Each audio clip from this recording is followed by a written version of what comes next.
അഷ്ടാക്ഷര മന്ത്രം എന്നാണ് ഈ പ്രാർത്ഥനയെ നമുക്ക് പറയുന്നത്.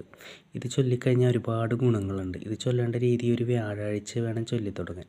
രാവിലെയോ വൈകിട്ടോ ഇഷ്ടമുള്ള സമയത്ത് ചൊല്ലാം. രാവിലെയാണെങ്കിൽ കിഴക്കോട്ട് തിരിഞ്ഞും വൈകിട്ടാണെങ്കിൽ പടിഞ്ഞാറേക്കോ വടക്കോട്ടോ തിരിഞ്ഞ്. രണ്ടു നേരം ചൊല്ലിയാൽ അത്രയും ഗുണകരം. നമ്മുടെ സമയവും സന്ദർഭവും അനുസരിച്ച് നമുക്കൊരു സമയം തിരഞ്ഞെടുക്കാം. ഇതിൻ്റെ ആദ്യത്തെ ഗുണം പറയുന്നത് ലക്ഷ്മി കടാക്ഷമാണ്. അതായത് ഭഗവാന്റെ ഹൃദയഭാഗത്ത് വസിക്കുന്ന ലക്ഷ്മി ദേവി നമുക്ക് എല്ലാ വിധത്തിലുള്ള സമ്പത്തും ഐശ്വര്യവും നൽകി നമ്മളെ അനുഗ്രഹിക്കും. എല്ലാ തരത്തിലുള്ള ഭൗതിക ഗുണങ്ങളും നമുക്ക് ലഭിക്കും. പിന്നത്തെ ഒരു ഗുണമാണ് ഈശ്വരാധീനവും ഭാഗ്യവും. അതായത് ഭഗവാൻ മഹാവിഷ്ണു വ്യാഴത്തിൻ്റെ അതിദേവനാണ്. വ്യാഴപ്രീതി ഉണ്ടെങ്കിൽ നമുക്ക് നമ്മൾ ചെയ്യുന്ന ഏതൊരു പ്രവൃത്തിയും ഭാഗ്യം ലഭിക്കും. നമ്മുടെ ജീവിതത്തിൽ എപ്പോഴും ഈശ്വരാധീനം തിളങ്ങി നിൽക്കും. നമ്മുടെ കുടുംബത്തിലും നമ്മുടെ ജീവിതത്തിലും ഈശ്വരാധീനം ഭാഗ്യവും തിളങ്ങി നിൽക്കുന്നത് നമുക്കറിയാൻ സാധിക്കും. പിന്നൊരു ഗുണം ആത്മീയതയാണ്. വ്യാഴം ആത്മീയതയെ നിയന്ത്രിക്കുന്ന ഗ്രഹമായതുകൊണ്ട് നമ്മളിലേക്ക് ആത്മീയമായ അറിവുകളും ഗുണങ്ങളും നമ്മുടെ ആത്മീയ ഉന്നതിയും അവിടെ വർദ്ധിക്കും. അപ്പോൾ പിന്നെയുള്ളൊരു ഗുണം മോക്ഷമാണ്. അതായത് അജാമിളൻ്റെ കഥ നമുക്കറിയാം. നാരായണനാമം ജപിച്ച അദ്ദേഹം പാപമുക്തി നേടിയതാണ്. അപ്പോൾ നമ്മളിലെ എല്ലാ പാപങ്ങളും അകന്ന് നമുക്ക് മോക്ഷം കിട്ടാൻ, ജീവിതാവസാനം വിഷ്ണു പ്രാപ്തി ലഭിക്കാൻ നമുക്ക് നല്ലതാണ്. അപ്പോൾ വിഷ്ണു ഭക്തർക്കൊക്കെ ഇത് വളരെ ഗുണകരമാണ്.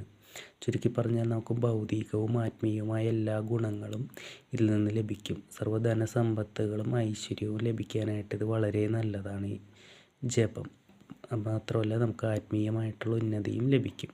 വളരെ നല്ലൊരു ജപമായിട്ടാണ് ഇതിനെ കാണേണ്ടത്. അപ്പോൾ ഇത് ചൊല്ലുന്നത് വിഷ്ണു ഭഗവാനോട് ഭക്തിയുള്ള ഏതൊരാൾക്കും ഇത് ചൊല്ലാവുന്നതാണ്. നല്ലൊരു ഭാഗ്യവും ഈശ്വരാധീനമുള്ളൊരു ജീവിതം ഇതിലൂടെ ലഭിക്കുന്നതാണ്. ഭാര്യ ഭർത്തൃ സ്നേഹം വർദ്ധിക്കും. അതുപോലെ സന്താനങ്ങൾക്ക് ഉയർച്ച ഉണ്ടാവും. സന്താന ഭാഗ്യം ഇല്ലാത്തവർക്കൊക്കെ സന്താന ഭാഗ്യം ഉണ്ടാവും. അതിനൊക്കെ വളരെ ഗുണകരമായിട്ടുള്ളൊരു പ്രാർത്ഥനയാണ്. ഇതിൻ്റെ ശരിയായ ഫലം നമ്മൾ ആത്മാർത്ഥമായ ഭക്തി ആണ്. ഇതിൻ്റെ ഭക്തി ഉണ്ടെങ്കിലേ ഇതിൻ്റെ യഥാർത്ഥ ഫലം നമുക്ക് അനുഭവിക്കാനാവൂ. ഒരിക്കലും നമ്മൾ പരീക്ഷിക്കാൻ വേണ്ടി ചൊല്ലരുത്. നമുക്ക് ആത്മാർത്ഥമായ ഭക്തിയും വിശ്വാസത്തോടെയും ഭഗവാനിലുള്ള പൂർണ്ണ സമർപ്പണത്തോടെയും ചൊല്ലണം. ചൊല്ലുന്നതിന് മുമ്പ് എപ്പോഴും ഞാനെപ്പോഴും പറയുന്ന പോലെ കുലദേവതയെയും ഗണപതിയെയും നന്നായിട്ട് പ്രാർത്ഥിച്ചിട്ട് വേണം ഏതൊരു പ്രാർത്ഥനയും ചൊല്ലാൻ. ഓക്കെ, നന്ദി. നിങ്ങൾക്ക് ഇഷ്ടമായെങ്കിൽ വീഡിയോ സബ്സ്ക്രൈബ് ചെയ്യുക, ലൈക്ക് ചെയ്യുക. അഷ്ടാക്ഷര മന്ത്രം എന്നാണ് ഈ പ്രാർത്ഥനയെ നമുക്ക് പറയുന്നത്. ഇത് ചൊല്ലിക്കഴിഞ്ഞാൽ ഒരുപാട് ഗുണങ്ങളുണ്ട്. ഇത് ചൊല്ലേണ്ട രീതി ഒരു വ്യാഴാഴ്ച വേണം ചൊല്ലിത്തുടങ്ങാൻ. രാവിലെയോ വൈകിട്ടോ ഇഷ്ടമുള്ള സമയത്ത് ചൊല്ലാം. രാവിലെയാണെങ്കിൽ കിഴക്കോട്ട് തിരിഞ്ഞും വൈകിട്ടാണെങ്കിൽ പടിഞ്ഞാറേക്കോ വടക്കോട്ടോ തിരിഞ്ഞ്. രണ്ടു നേരം ചൊല്ലിയാൽ അത്രയും ഗുണകരം. നമ്മുടെ സമയവും സന്ദർഭവും അനുസരിച്ച് നമുക്കൊരു